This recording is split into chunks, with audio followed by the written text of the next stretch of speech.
Puppies are 7.5 weeks old now. They spend a lot more time awake. They have a lot more energy. They're more wide open.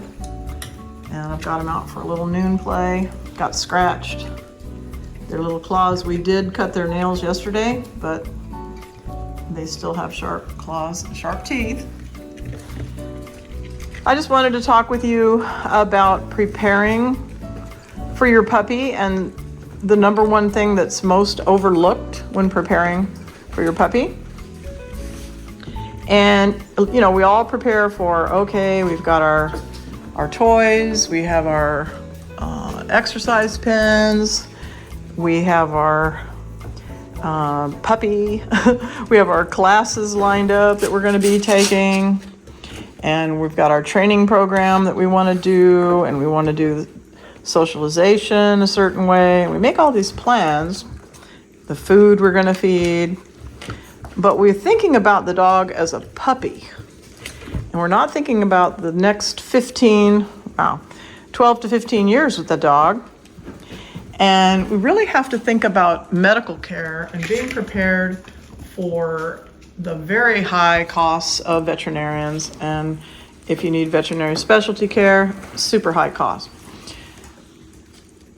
Right off the bat, the first year or two are going to be, I'd say the first year and the last year are the most expensive, because first year you've got their puppy series of shots, which they do get their first shot here, but they get an 8, 12, and 16 week DHPP, and then they have to have a rabies shot. We do ours at about 6 months, and then they need to be spayed or neutered, and they need to go to class.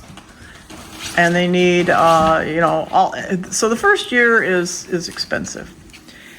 And then the last year, or the last months, like for example, we just went through with Rush.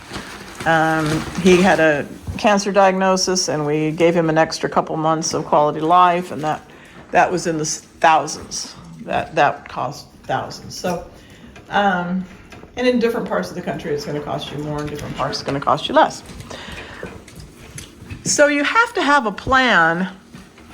What are you going to do in case your puppy, or your dog as it grows up, or your senior dog needs veterinary care or specialty veterinary care? And you really do need to start making a plan for it right now. So you get a puppy at 8 or 10 weeks, 12 weeks old, and start saving money. You can make a little savings account and save money, maybe put it in a high interest account or something like that. And over 12 years, you should be able to save quite a bit of money to get them through their geriatric times. Or you can get pet insurance, which I know nothing about, because I don't get it, I don't have it. I have too many animals to get pet insurance, but you could certainly look into that. Or, you could have a credit card that's just for the dog. But I was having this discussion with a friend of mine who is involved in a nonprofit called HEALS, HEALS Pets. That's healspets.org. And what they do is when people who aren't prepared or who are having financial difficulty and they have a catastrophic veterinary bill, they can help. They can help pay that bill. And so it's a nonprofit, and if you're interested in checking it out, there's more money going out than coming in. So if you want to make a little donation to HEALS, that's great. Healspets.org. But ideally, you don't ever want to have to be scrambling for money after your dog is hit by a car or has some other catastrophic problem. You want to be prepared for that. So this is just a little video about thinking about your puppy, not as a puppy, but think about your puppy as a dog. Think about it as an adult dog. Think about it as a geriatric dog, and the costs that are going to be incurred. I'm saying over 12 to 15 years, your veterinary costs are going to be high. And of course, there's ways to keep it down. Looking for vaccination clinics, like at Tractor Supply, they have vaccination clinics. You don't have to have your primary veterinarian give all the vaccines if they're costly there, but you just take the records and give them to your primary veterinarian so they have them if they need them. And making sure that your dog isn't getting unnecessary veterinary treatments or vaccinations that it doesn't need. And so you need to do your homework and find out regionally, what does your dog really need as far as vaccinations?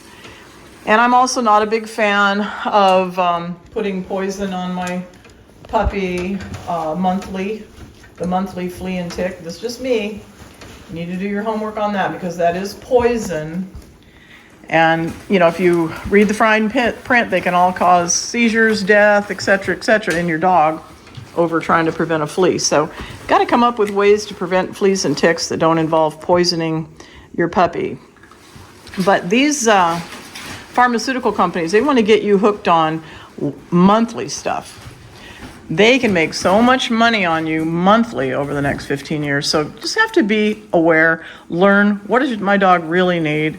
Do I really need to be putting poison in and on my dog once a month? But, you know, this is a topic for another video, but just wanted to give you some food for thought before you bring home a puppy, or while you're thinking about getting a puppy, how expensive it really is, and how are you going to be prepared?